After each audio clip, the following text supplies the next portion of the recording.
تمام مسلمانوں کے لیے آسانی فرما دے، ان پر اپنا رحم فرما دے، اپنا کرم فرما دے۔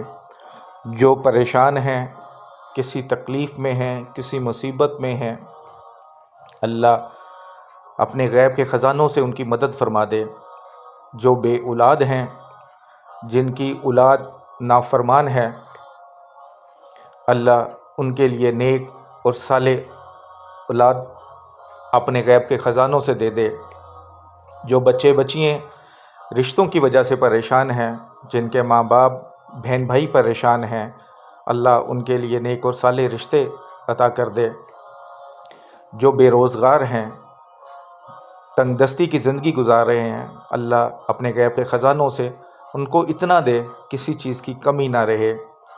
اللہ تمام مسلمانوں کو اس مہینے کی رحمتیں برکتیں سمیٹنے کی توفیق عطا فرمائے، سیدھے راستے پہ چلنے کی توفیق عطا فرمائے، سب کے دل میں ایمان کو مضبوط کر دے، سب کے دل میں بے تحاشا اللہ اور اس کے رسول کی محبت پیدا کر دے، دوسروں کی مدد کرنے کی توفیق عطا کر دے۔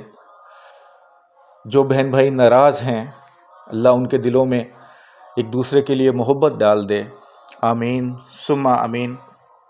آج آپ کی خدمت میں سورہ کوثر کے 5 وظائف پیش کر رہا ہوں، سن لیجئے گا اور نوٹ فرما لیجئے گا۔ جس طرح سمجھایا جائے اسی طرح کریں گے، پورے یقین کے ساتھ کریں گے تو ایسا ہو ہی نہیں سکتا کہ آپ کا کام بنے نہ۔ جو آپ کی نیت ہو وہ جائز ہو اور آپ کا یقین پختہ ہو، اس نیت سے کہ یہ میں جب کروں گا یا کروں گی تو میرا کام ضرور ہوگا، اللہ میرا ضرور سنے گا۔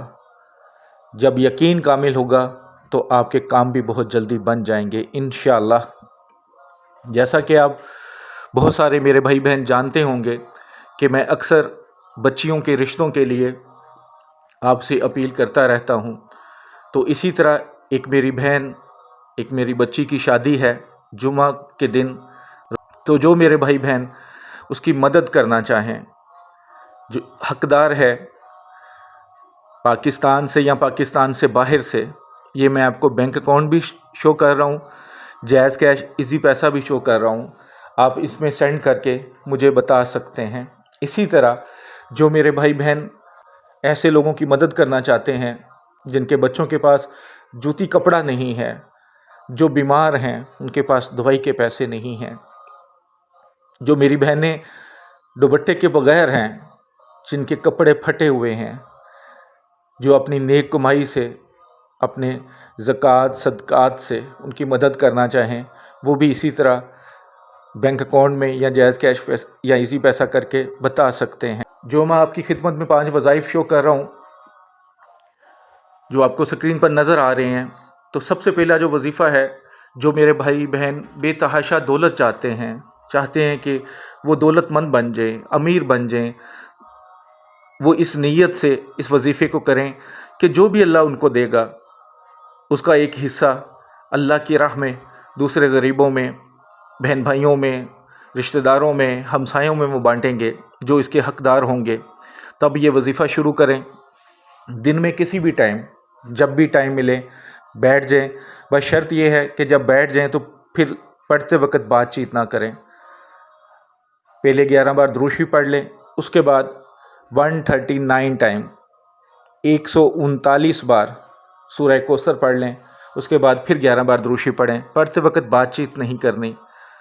اگر دن کو کرنا ہے تو ڈیلی مغرب سے پہلے دن کو ہی کرنا ہے، اگر رات میں کرنا ہے تو ڈیلی رات میں ہی کرنا ہے۔ اس وظیفے کو ٹائم فکس نہیں، لیکن دن اور رات کا فرق رکھیں۔ پڑھنے کے بعد اللہ کے حضور دعا کریں۔ انشاءاللہ اگر آپ بے روزگار ہیں تو جلدی روزگار مل جائے گا، جاب مل جائے گی۔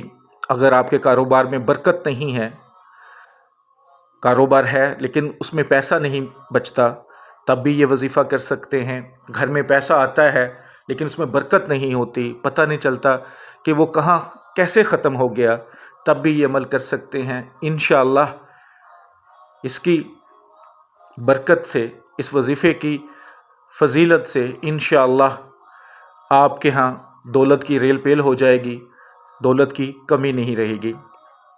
اسی طرح جو میرے بھائی بہن بے اولاد ہیں، ٹیسٹ سارے کلیئر ہیں، نہ عورت میں مسئلہ ہے نہ خامند میں مسئلہ ہے، لیکن اولاد نہیں ہو پا رہی، تو جب بیوی خاص دنوں سے فارغ ہو تو کوشش کریں جس دن فارغ ہو اسی دن، ورنہ 1-2 دن بعد، لیکن آپ کی یہی کوشش ہونی چاہیے کہ جیسے خاص دن ختم ہو تبھی سے یہ عمل کرنا ہے۔ میاں بیوی دونوں نے 3 دن روزہ رکھیں لگاتار۔ روزہ رکھنے کے بعد افطاری سے پہلے، مغرب کی اذان سے پہلے 7 مرتبہ سورہ کوثر پڑھیں، چاہے بیوی پڑھ لے چاہے خاوند پڑھ لے، اور دودھ پہ دم کرے، اتنا دودھ کہ وہ دونوں پیٹ بھر کے پی سکیں۔ افطاری آپ نے اسی دودھ سے کرنی ہے، پیٹ بھر کر دودھ پئیں، اتنا کہ اور کچھ کھانے کی ضرورت نہ محسوس ہو۔ اس کے بعد آپ نماز وغیرہ ادا کرنے کے بعد فارغ ہو جائیں، تو عشاء کے بعد اگر آپ کو بھوک لگتی ہے تو آپ ضرور کھا لیں۔ نماز پڑھ کے اگر فارغ ہو جاتے ہیں مغرب کی، اس کے بعد بھی بھوک لگے تو آپ کھا سکتے ہیں، لیکن وقتی طور پہ افطاری اسی سے کرنی ہے، نماز اسی سے ادا کرنی ہے، دودھ سے اتنا ہونا چاہیے کہ آپ کا پیٹ بھر جائے۔ 3 دن لگاتار اس وظیفے کو کر لیں، انشاءاللہ بہت جلد میرے اللہ نے چاہا تو خوشخبری مل جائے گی۔ جو میرے بھائی بہن قرض کی لعنت میں پھنس چکے ہیں، حضور پاک صلی اللہ علیہ وسلم نے قرض سے پناہ مانگی تھی اللہ کے حضور، تو آپ سمجھ لیں کہ قرض کتنی بڑی لعنت ہے۔ تو جو اس میں پھنس چکے ہیں، پریشان ہیں، ڈیلی جب بھی ٹائم ملے 40 مرتبہ سورہ کوثر پڑھیں، اول آخر 7 مرتبہ درود شریف کے ساتھ۔ پڑھتے وقت بات چیت نہیں کریں اور اللہ کے حضور دعا کریں کہ میرے اللہ کوئی ایسے غیب سے خزانوں میں سے ایسی غیبی مدد بھیج دے کہ میں قرض ادا کر سکوں۔ میں نے اکثر لوگوں کو دیکھا ہے کہ قرض کی نیت سے وظائف کر لیتے ہیں، پیسہ ملتا ہے، لیکن ہمت نہیں پڑتی قرض ادا کرنے کی۔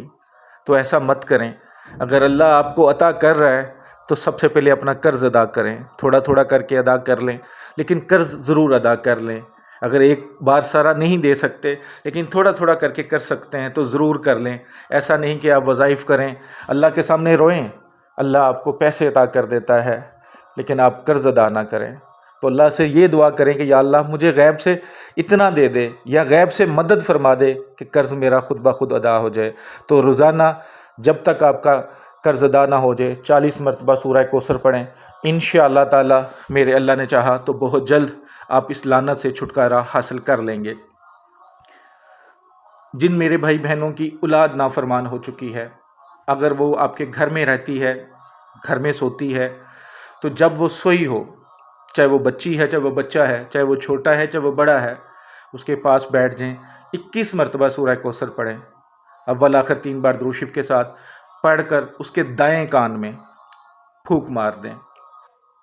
اگر موقع ملے، اگر آپ کو لگتا ہے کہ آپ اس کی پیشانی پہ ہاتھ رکھ سکتے ہیں، اس کے بالوں کو پکڑ سکتے ہیں تو اس طرح کریں، لیکن اگر آپ کو لگتا ہے کہ بچہ جاگ جائے گا یا بچی جاگ جائے گی تو پھر اس کے پاس بیٹھ کے 21 مرتبہ سورہ کوثر پڑھ کے اس کے دائیں کان میں پھونک مار دیں، اول آخر 3 بار درود شریف۔ روزانہ اس عمل کو کرتے جائیں، چاہے پانی پہ بھی دم کر کے اسے پلائیں، انشاءاللہ تعالی فرما بردار ہو جائے گا۔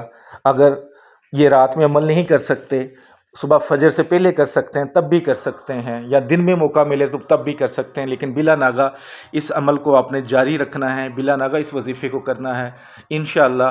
اگر بچہ آپ سے دور ہے تو پھر ہر نماز کے بعد پڑھیں 21 مرتبہ اول آخر 3 بار درود شریف، اور تصور میں دم کریں یا تصویر پہ دم کرتے جائیں، انشاءاللہ تعالی آپ کی اولاد فرما بردار ہو جائے گی۔ اگر آپ کے ساتھ یا آپ کے بچوں کے ساتھ حسد، جادو، نظر کا مسئلہ ہو جاتا ہے، آپ کو لگتا ہے کہ آپ کے ساتھ حسد کرنے والے بہت ہیں، نظر لگانے والے بہت ہیں، آپ پر جادو کرنے والے بہت ہیں، تو پھر 11 مرتبہ ہر نماز کے بعد اول آخر 1 بار درود شریف پڑھیں، 11 مرتبہ سورہ کوثر کو پڑھیں، اپنے اوپر دم کر لیں۔ اگر بچوں کے ساتھ نظر بد کا مسئلہ ہو جاتا ہے، حسد کا مسئلہ ہو جاتا ہے، جادو کا مسئلہ ہو جاتا ہے، تو آپ ان پر دم کر سکتے ہیں۔ انشاءاللہ حسد، نظر بد، جادو سے کوئی پریشانی نہیں آئے گی، کوئی تکلیف نہیں ہوگی۔ آپ بچوں کو اس طرح دم کر کے پانی بھی پلا سکتے ہیں، مریض کو بھی پلا سکتے ہیں، خود بھی پانی پی سکتے ہیں۔ انشاءاللہ اگر آپ کے ساتھ حسد، نظر بد، جادو کا مسئلہ ہے تو وہ بھی ختم ہو جائے گا۔